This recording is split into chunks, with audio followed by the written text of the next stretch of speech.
नमस्कार दोस्तों, मेरा नाम शुभम है। आप सभी लोगों को एक बार फिर से आपके अपने YouTube चैनल पर स्वागत है। दोस्तों, आज का टॉपिक बहुत ही ज़्यादा इंपॉर्टेंट है और क्योंकि आज की वीडियो में मैं बताने वाला हूं कि अगर आपकी कोई बाइक या स्कूटर चोरी हो जाता है तो उसके बाद में क्या आपको प्रोसीजर करना होगा, उन सारी चीज़ों के बारे में मैं बताने वाला हूं। तो आइए दोस्तों वीडियो देखते हैं। तो दोस्तों, ऐसा है कि अगर आपकी बाइक या स्कूटर चोरी हो जाता है तो आपको क्या चाहिए कि आपको या तो बाइक या स्कूटर वापस मिल जाए या फिर जो है उसका क्लेम मिल जाए। क्लेम कैसे होगा? इंश्योरेंस कंपनी के थ्रू होगा। अब अगर आपकी बाइक या स्कूटर का इंश्योरेंस हो रखा है तभी वो इंश्योरेंस क्लेम हो पाएगा, नहीं तो फिर जो है वो पुलिस इन्वेस्टिगेशन के पास में जाता है और पुलिस वहां पर ढूंढती है। अगर बाइक स्कूटर मिल जाता है तो आपको दे देती है, अगर उसका इंश्योरेंस नहीं है तो फिर आपको कोई वैल्यू यानी कोई भी पैसा नहीं मिलता है।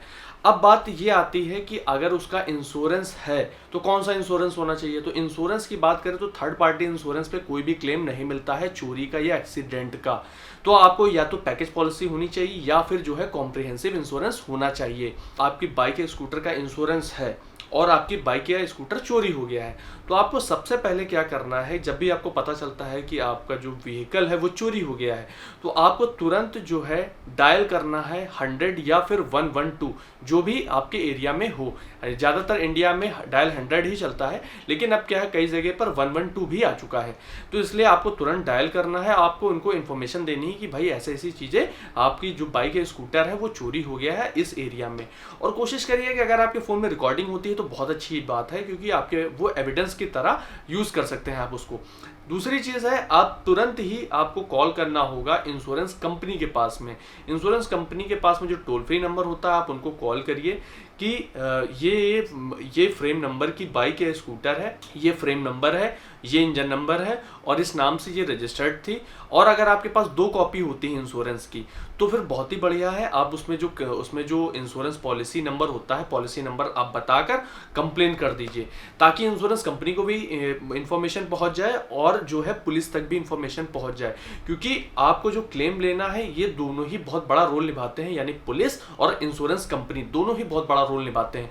अगर आपके पास इंश्योरेंस की कॉपी नहीं है तो आप डीलरशिप से जाकर इंश्योरेंस की कॉपी ले सकते हैं। जब आप इंश्योरेंस कंपनी को कॉल करेंगे तो वहां पर आपको क्या है कि इंश्योरेंस कंपनी एक मोटो क्लेम नंबर दे देगी, तो उससे क्या है वो आपके पास में रहेगा, तो वो आगे बहुत ज्यादा काम देगा।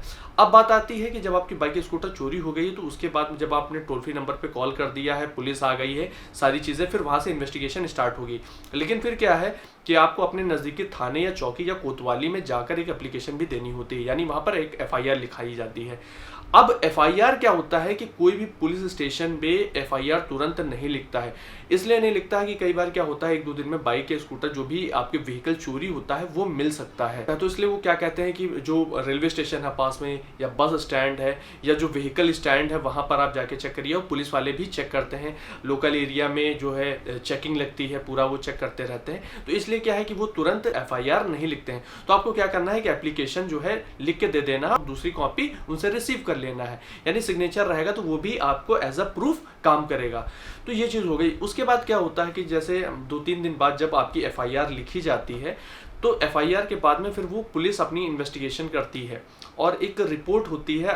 वो लगभग 3 महीने बाद जो है वो फाइनल रिपोर्ट पुलिस को लगानी होती है आगे कि अभी क्या है कि बाइक या स्कूटर जो हमने इन्वेस्टिगेशन की है उसमें नहीं मिली है। फिर वो कोर्ट में जाता है, कोर्ट के आगे फिर कंपनी के पास जाता है वो लेटर, और वहाँ से होता है कि भाई इंश्योरेंस जो भी इंश्योर्ड है आप उसको जो भी वैल्यू है वो दे दो।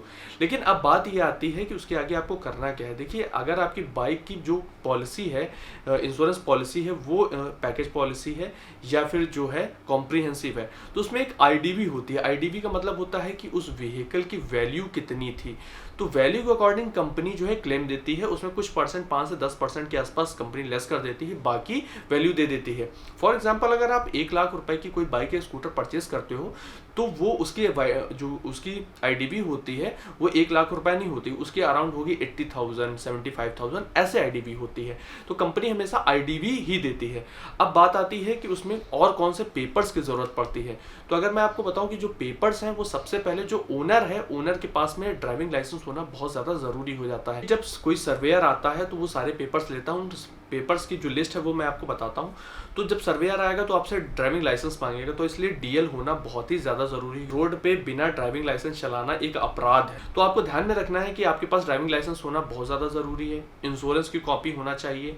दूसरी चीज़, इंश्योरेंस कॉपी अगर नहीं मिलती है तो आप अपने डीलर से ले सकते हैं। इसके बाद में आपको चाहिए आरसी यानी रजिस्ट्रेशन सर्टिफिकेट। रजिस्ट्रेशन सर्टिफिकेट भी नहीं है तो वो भी आपको आरटीओ से निकलवाना पड़ सकता है, उसमें डीलर आपकी हेल्प कर देगा, वो भी होना बहुत ज़रूरी। दूसरी चीज़ है दोस्तों कि चाबी यानी की होना बहुत ज़्यादा ज़रूरी है। की इंपॉर्टेंट रोल निभाती है, क्योंकि कई बार क्या है, सर्वेयर शक करता है कि ऐसा तो नहीं है कि ओनर ने खुद ही चोरी करा दी हो या ओनर ने कहीं जाके उसको कबाड़ में बेच दिया हो, इसलिए दोनों चाबी होना बहुत ज़्यादा ज़रूरी होता है, बहुत बड़ा रोल निभाता है। तो ये चीज़ें हैं। उसके बाद क्या है कि एफआईआर की कॉपी लगती है, बहुत सारे उसमें क्वेश्चंस होते हैं, वो पूछते हैं, एरिया का इन्वेस्टिगेशन करते हैं, कहाँ कैसे क्या चोरी हुआ है, कहाँ बाइक खड़ी थी, ये सारी चीज़ें होती हैं। उसमें अगल बगल वालों से, पड़ोसियों से भी पूछताछ की जाती है, जो सर्वेयर आता है वो करता है।